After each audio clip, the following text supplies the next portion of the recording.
Hi everyone, welcome to my new podcast about business called Chill Jaguar.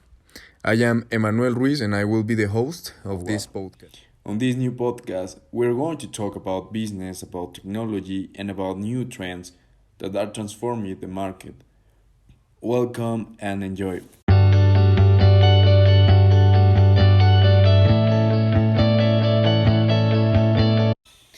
Hi everyone, welcome to the innovative podcast Disruptive Chill Jaguar.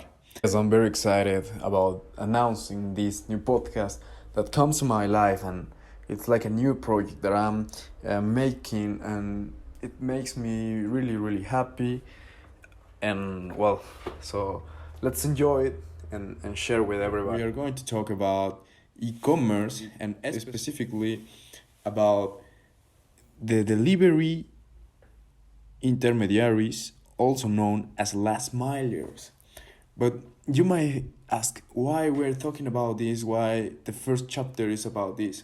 Well, I was scrolling down into the internet, and then I, out of the sudden, found that the intermediaries right now are having a great such importance in our lives. For example, when I was in Mexico City, I am a student. I used to uh, I used to buy everything from my iPhone, and everything was able because of the app of Rappi and Uber Eats. And this kind of business make life easy. But back then, coronavirus wasn't even in our minds. Nobody was expected this. But well, today we're going to talk about e-commerce, which I think is the actuality and also the future. And specifically, we're going to talk about the delivery intermediaries, or also known as last miler. We're going to talk about the definition, the process, also how these companies are growing right now because of the coronavirus, and finally, I'm going to give you some reflections, some forecasts for the future, how this will change the market, and how you can perhaps take advantage of this, and why not start a new company, a new startup, and perhaps you could be the next Rappi of your location. And this subject is so relevant that I think that all kind of business are involved in this new trend, and in this new trend where you must send your products, otherwise customers are not going to shop to purchase your products because they are having other alternatives when they don't really need to go out from their houses. And the situation today doesn't really allow to go out and do the things that they used to do before. So yeah, I think it's very important, and we are going to talk deeply about this subject. Okay, to begin with this subject, I will define what is exactly a delivery intermediary, also known as a last miler. Well, are aggregator platforms that leverage networks of local couriers to provide on-demand delivery from a range of partners.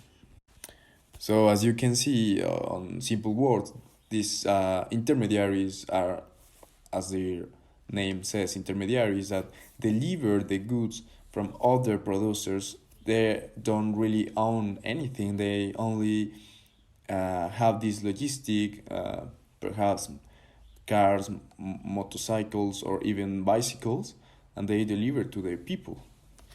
Following this idea, I like to segment these last milers into three groups.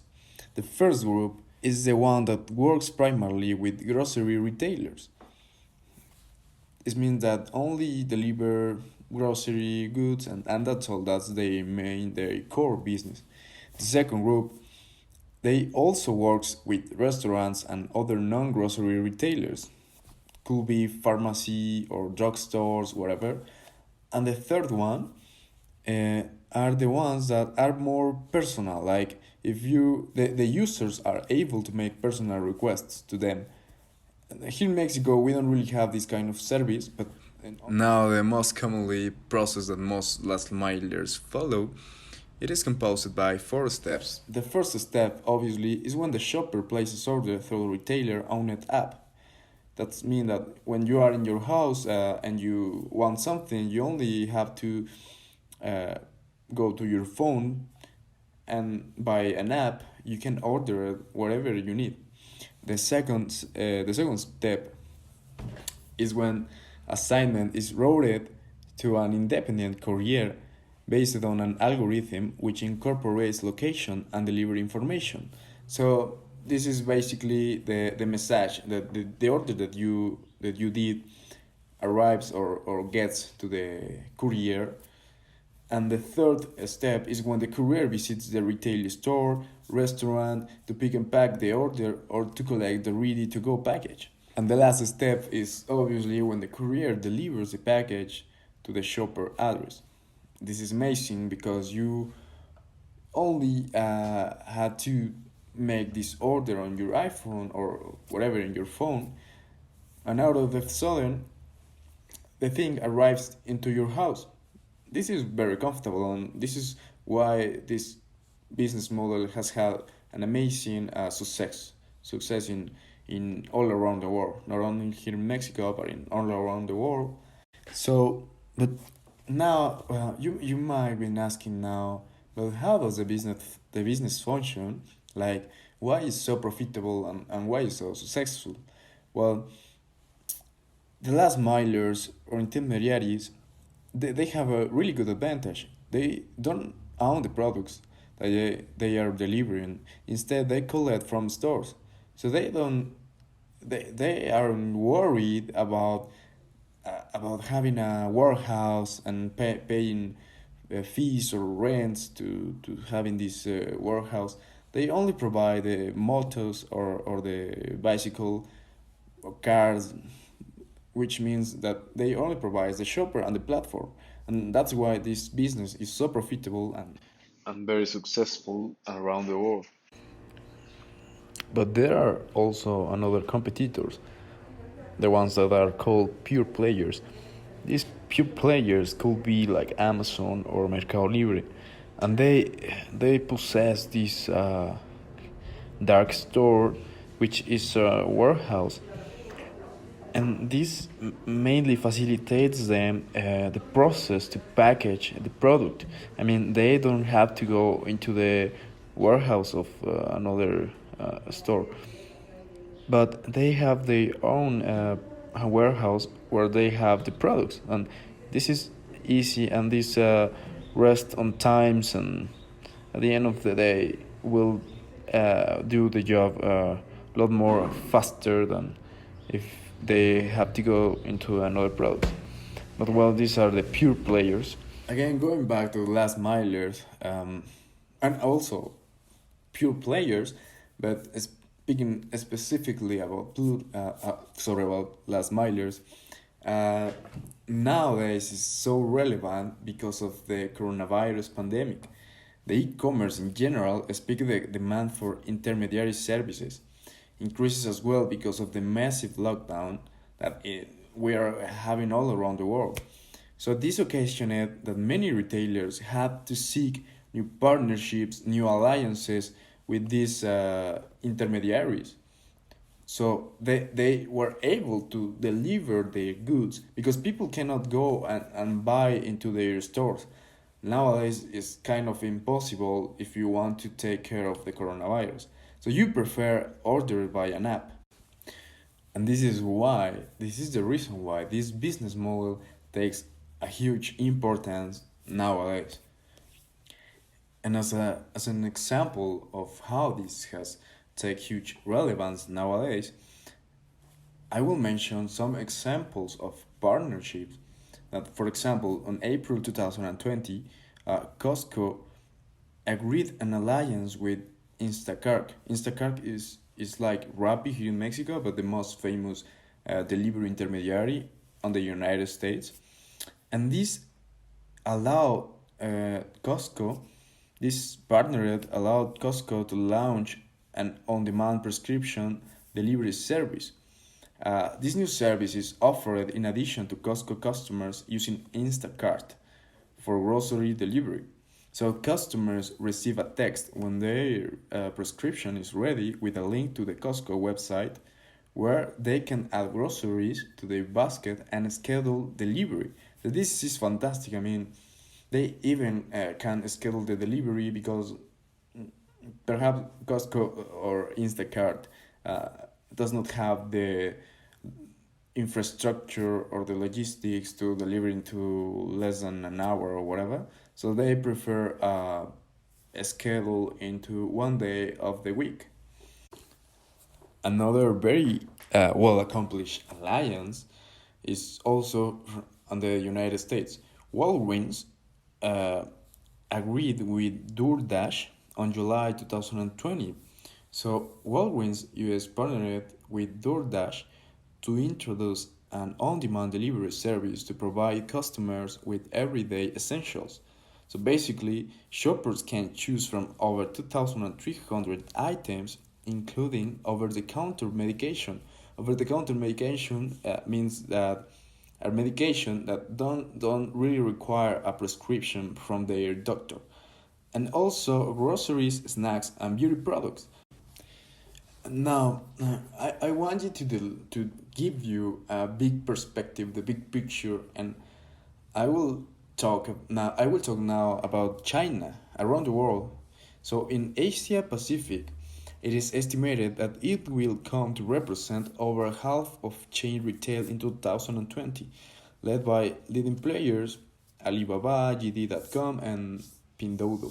So e-commerce growth also creates considerable last mile delivery needs that are filled by a combination of retailers and third-party logistics services, including delivery intermediaries, of course. And now I want to talk about big companies, how they are answering to these circumstances, to these new trends of the market. And for example, as always, big companies try to reinforce themselves and be anti-fragile and to evolve, and like the phoenix, recreate themselves because they have the money to do this. So Walmart and Kroger, these huge companies are building out their own exclusive online grocery platforms, leveraging both click and collect and also home delivery to be the largest retailers in the online grocery space. As a response to this, small store-based grocers are already looking to intermediaries as a way to rapidly ramp up their own capabilities because they don't have the money to uh, create their own industry, their own logistic, and deliver by their products. So it's better and more intelligent, even more practice, uh, have an alliances with these last milers. So they can rely on delivery last milers, intermediaries like Rappi, Corner Shop, Deliveroo, or in the United States, Instacart, for example. Now, a very specific example of this coronavirus effect had take place in the United States, where Instacart was better equipped to scale to this rapidly demand growth than retailer, for example Walmart, but they are now building their own platforms. But because of its sources, it products from its store retailer inventory, requiring it focus only on hiring shoppers and managing the massive spike to its users' interface on their websites. Instacart reportedly sold over 700 million worth of online grocery per week. This is very huge number, it's amazing, in April in 2020. So these developments accelerate Instacart growth considerably, achieving GMV this year that was previously anticipated in 2022. So this was a huge acceleration on achieving their GMV. But what is GMV? GMV is gross merchandise value. So it's the volume of goods sold via customer to customer or e-commerce platforms, and it's calculated prior to the deduction of any fees of expenses. So basically, are the sales the without resting the fees or expenses. So now we are arriving to the end of this first chapter of this amazing podcast that I'm very excited to share with you. And as a conclusion, I think that we are going to changes and forecasts around the world indicates that this pandemic is accelerating the change from physical purchases to online purchases. So I think that it's very important that you, as an entrepreneur or as a guy who likes listen or be at the top of the new trends, it's very good for you to know this kind of e-commerce or the last milers how they are involved to the new trend and the new necessities, how they are feeling the new necessities of the market. And yeah, so this is up to you if you want to build the new last miler from your location, or if you want to sell something, if you want to sell, because people don't go out as they used to do it before. So yes, I think it's very important that you have on mind this. And that's all. This is the end of the podcast. This is the end of the sorry. This is the end of the first chapter. You're very welcome. I will upload this podcast weekly, and we will talk about these interesting subjects, and I will have guests so we can discuss business topics. So thank you very much for listening to me and have an excellent day.